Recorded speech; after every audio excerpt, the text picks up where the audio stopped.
John Adams, the second President of the United States, had his first term ending in early 1801. The Alien and Sedition Acts passed under Adams' administration made him unpopular with the American people and likely to lose at the upcoming election of 1800. Thomas Jefferson, Aaron Burr, Charles Pinckney, and John Adams would be the four main candidates who ran in the presidential election of 1800. Charles Pinckney received very few votes, while Aaron Burr and Thomas Jefferson received 73 electoral votes, and John Adams fell short with 65 votes. Because there was a tie with electoral votes, the House of Representatives became the deciding vote. Even though many of the lame ducks from the Adams administration preferred Aaron Burr, the House of Representatives would tie 35 times when voting for who should be president. Alexander Hamilton, George Washington's Secretary of State, did not want his arch-nemesis Aaron Burr being elected, so he talked to a few of the representatives to persuade them to vote for Jefferson. On the 36th installment of voting, Thomas Jefferson was elected to be the third President of the United States, with Aaron Burr being his Vice President.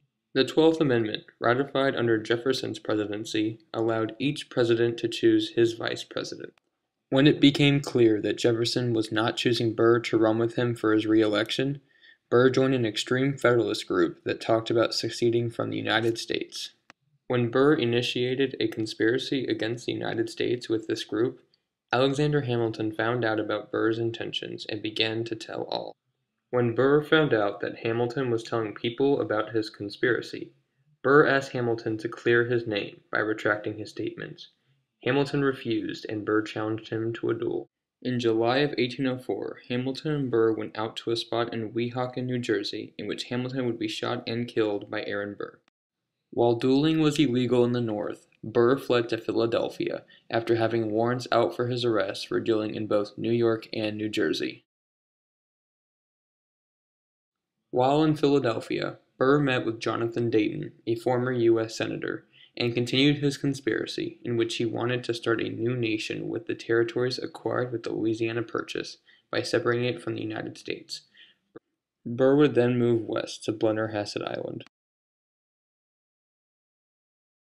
Burr wanted to seize Florida, a Spanish colony, for his secession plan, but needed to convince a Southern general to side with him on these measures. In 1805, Burr met with General James Wilkinson, commanding general of the standing army and leader of the Louisiana Territory. Wilkinson agreed, and Burr headed back to his home in the Ohio River Valley to continue supplying for his conspiracy against the United States. While back at his home, Burr sent a letter to Wilkinson in 1806, which not only outlined the military expedition against Spain, but also a revolution in the Midwest in which Burr would be the leader of the new nation, with Wilkinson being second in command. Wilkinson, fearing the consequences of Burr's plans, gave the letter he received to Jefferson saying that he had nothing to do with the conspiracy. When Jefferson heard of Burr's plans, he ordered for Burr's arrest for treason, and in early 1807, Burr was arrested. On August 3, 1807, Burr, who had just been one electoral vote away from being president, was now being tried for treason. James Wilkinson, Burr's old partner, had betrayed him and became a main witness in the case. John C. Marshall, the judge, ruled that for treason to be enacted, more than just his plans would have to be presented.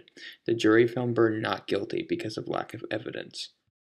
Aaron Burr would flee to Europe after being acquitted of his charges, and after 4 years he would come back to the United States, where he would die in Staten Island in 1836.